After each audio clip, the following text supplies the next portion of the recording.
Item 127, I posted on the message board last week that what we would do today is we would have a brief presentation from staff, the legal department, so that it would be able to tell us, if you recall, they indicated that there were a number of items that they believed could be handled by way of resolution or ordinance, which wouldn't require us to make a charter change. What they're going to do today is they're going to brief us on that. The idea would then be that on Thursday, we would vote not on what goes on the ballot, but we would vote instead to have staff bring back to us at that July 18th meeting what we could then vote to put on the ballot. And that way we would may perhaps exclude some things that can be done by ordinance or resolution. There would be language that we would be able to vote on that would be presented to us at the July 18th meeting. There would be language that we could then vote on so that we would have a complete ballot and we would know what we were voting on to put on that ballot. So Thursday's vote would be, I started to say nothing more. It's still a big vote, but it won't be to vote to put something on the ballot. It will be to direct staff to bring us back what we can then make a complete vote to put on the ballot. Does that make sense? Anybody? Now, I actually think I confused myself by the end of that, but otherwise it was a great presentation. You've got it. Okay.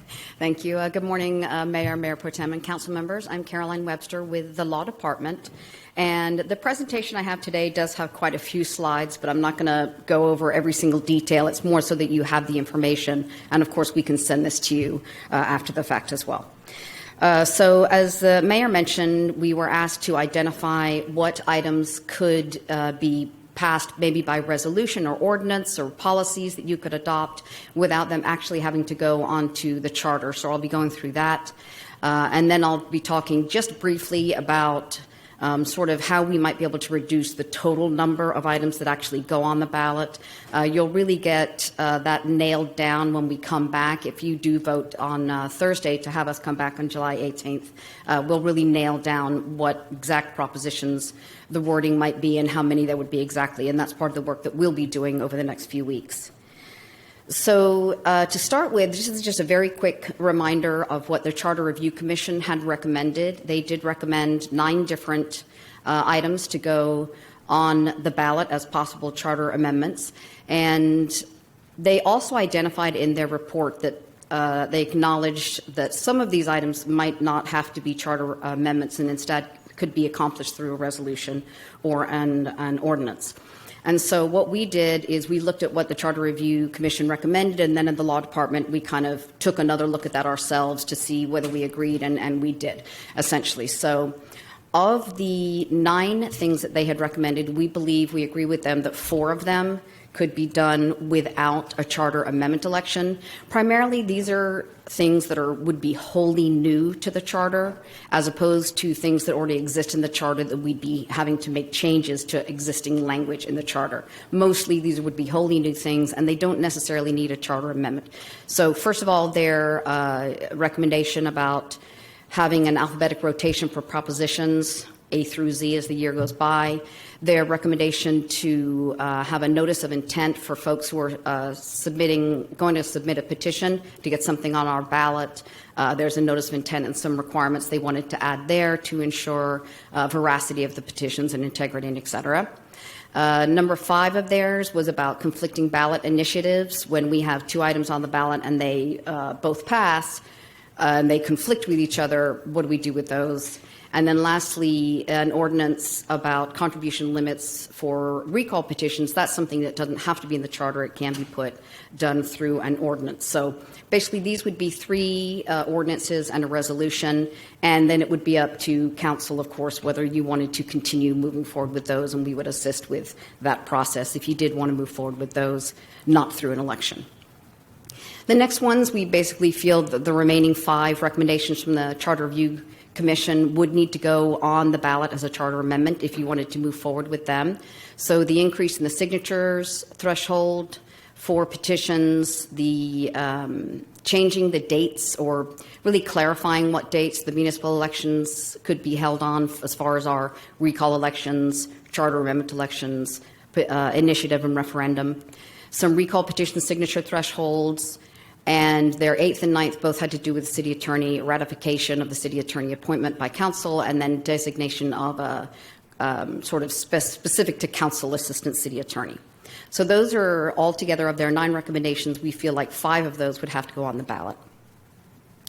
For our staff charter recommendations, when we were working on this project, we specifically did seek out things that would have to be charter amendments. We didn't want to consider things that could just be accomplished by ordinance. So all of the staff charter recommendations would require charter amendment if you wanted to proceed with those. So if you'll recall, there were about 21 or 22 different staff recommendations.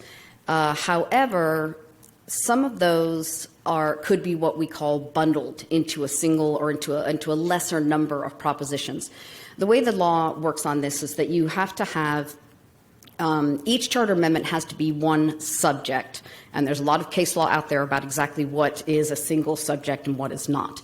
And also, there's also a requirement that goes hand in hand with it that says that voters must be allowed to vote on the charter amendments separately. So, for example, we have 22 recommendations from staff. We cannot make that one big charter proposition on the ballot. It would have to be 22, or in this case, we feel like we can break those, or really, actually, I should say the other way, combine them so that we don't have as many as 22 staff recommended propositions. We can combine them together. One, for example, the charter review recommendations regarding, for example, city attorney. Those could be considered actually one subject, but they are recommended as 2 separate items because they're doing different enough things that they could be considered things that you would want voters to vote on separately. So there's some decisions that you all kind of have to think about as far as policy, whether you want those 2 recommendations to be, because they're one subject, they could be a single proposition, but they do slightly different things, and so you might want to keep them as 2 separate propositions on the ballot. So it's just, like I said, we can recommend as far as what we think can be bundled together and what can't, but then it's going to be up to you all to make those final decisions. There's some of the changes that staff recommended are what we call non-substantive changes, where basically items in the charter are obsolete due to case law, due to changes in state law. There are some things that were adopted in the charter before we went to our 10-1 system, and they're just outdated. They just don't apply anymore. And so we feel like quite a few of those could be bundled into basically just a cleanup ballot proposition. And so that would actually take care of quite a few of the 22 or 21, 22 staff recommendations, not all of them, but quite a few of them. And so these next few slides kind of go through that. I'm just going to go through it very briefly because you'll have it to look at in your own time as well. So, for example, the disposition of city property, that's a standalone item. It is a charter amendment. If you want to move forward, that has to stand on its own. Annexation, there are a couple of items under annexation. We feel like they could be bundled under a single subject. We also feel like they're cleanup items because they're just reflecting what's the current status of state law, and we haven't even been enforcing what our charter says because it conflicts with state law. That's something, you see the asterisk there, that anytime you see something with an asterisk, that's something that we think we could just put into one single cleanup proposition. With redistricting, we had about these 3 plus a couple of other redistricting. All of those could probably be one ballot proposition. They're all related enough, and they're all doing things that are really just kind of reflecting our experience with the last independent redistricting commission that we feel like needed to be questions that came up that we didn't have answers to. So this could be one single proposition as opposed to, say, 5. Elections, the same thing. There's, I believe, 4 total recommendations under the elections. 3 of those are really just cleanup. They're things that conflict with the state constitution or other aspects of state law. 3 of those could go into the cleanup proposition, and 1 would be a standalone item on the ballot. City council, that would have to be a standalone item if you wanted to take out the thing in the charter that says you have weekly meetings on Thursdays. As you know, it's been your longstanding practice to have them, every other Thursday essentially. So that would be a standalone item. So going through, same sort of thing for finance. I don't know enough about that topic to know whether they could be bundled into a single subject and be a single proposition. That's the kind of thing that when we come back to you all, we'll be able to give you a better answer on that and provide you with ballot language, et cetera. And then same with the last couple of items that are listed up there. A couple of them can go in the cleanup, and a couple of them would have to be standalone items. So essentially, depending on how you all would like us to proceed, and again, you don't need to decide this before tomorrow, before Thursday. We can wait till July. But basically, we could end up with maybe a total of about 10 to 12 propositions on the ballot, as opposed to the 30 or so that have been recommended if they were all listed out separately. So that's the bottom line as far as that is concerned. And so, again, we'll take whatever direction you'd like to give us. And one thing I wanted to mention, of course, is that you all have the authority to bring your own recommendations, your own suggestions for charter amendments. If any council member wants to reach out to the law department, we'll be happy to work with you on what we think, is legally feasible, help you with ballot language, et cetera. So we just wanted to, start with what we have already had recommended. And again, if you want to move forward with the items that don't need charter amendments, we're very happy to help you with that as well. And that's all I had for today. Councilmembers, do you have any questions? Councilmember Ryan Alter. I have a question as relates to the bundling issue, and particularly, looking at the recommendations from the committee.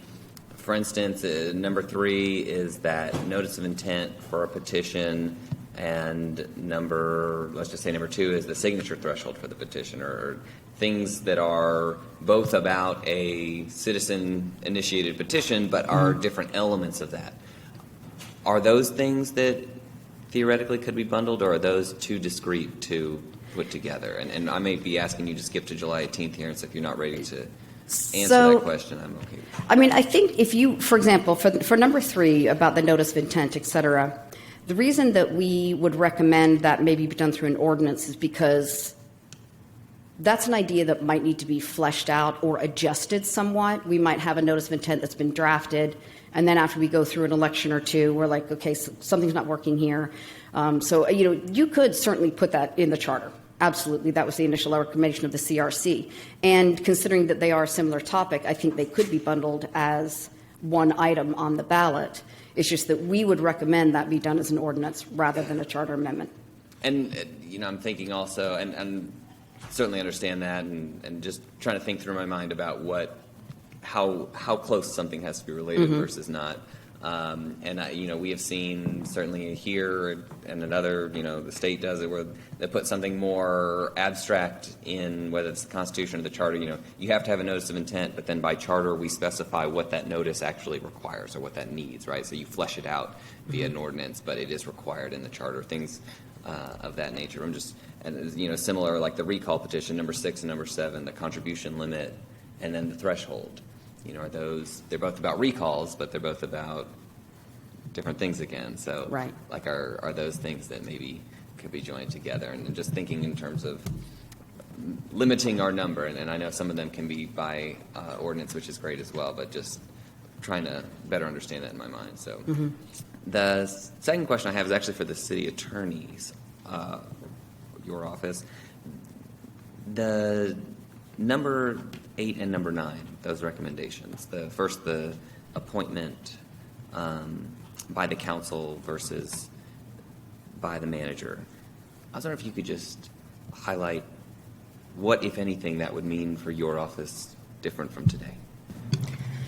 Thanks for the question. It really wouldn't change the way we operate. I mean, the role of the city attorney and the city attorney's office is to represent the city. We represent all the elected officials, the appointed people, all staff members. So that wouldn't change. I know I have colleagues across the country that it's done both ways, appointment by council or appointment by the manager. Some people think it's less political to be appointed by the manager rather than the council. So there's that. I'm sort of agnostic about it personally, if you're asking me that. But our role as the city attorney and our office wouldn't change. As far as 9, having a specific lawyer assigned to the council, I wouldn't recommend that, because right now you have about 60 lawyers who represent the council, and you wouldn't want to limit it to one person.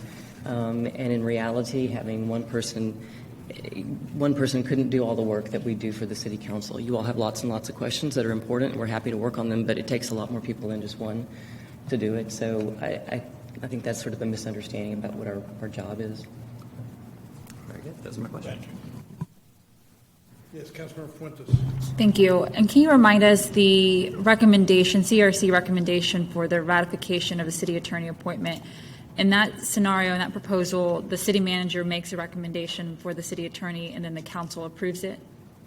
I believe that is correct, yeah.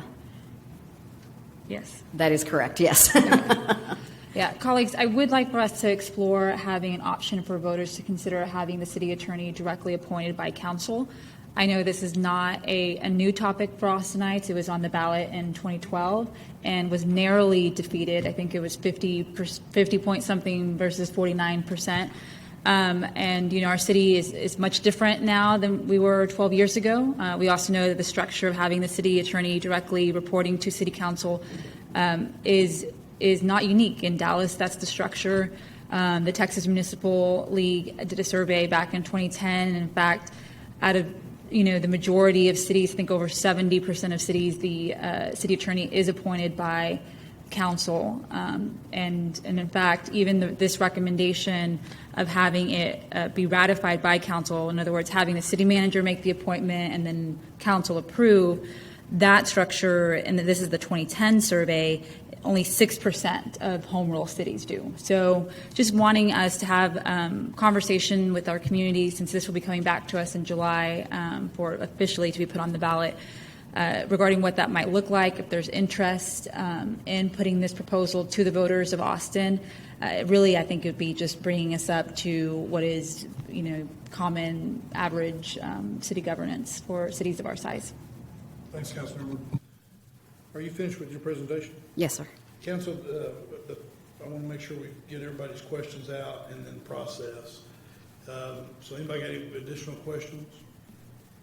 So the process would be, and what I would suggest is that Councilmember Fuentes, who is suggesting a different format, follow up with them so that what comes back to us on July 18th would be an option. If council members have something else that they want to put in there, let's get it to staff. Let's talk to the designated lawyer, yeah, that's right, and get so what comes back is that option will already be there and prepared, so that we'll be able to move through those. If you have thoughts also, as additional work is done, let's use the message board the way we've been using it, and we'll get additional information. Is there anything else you want to add? No, sir. Okay. All right. Well, then I think we've covered this item. Thank you very much. Thank you. And, I'm sure we'll be visiting between now and July 18th, but we'll certainly see you on July 18th. Members, that will take us to a pulled item.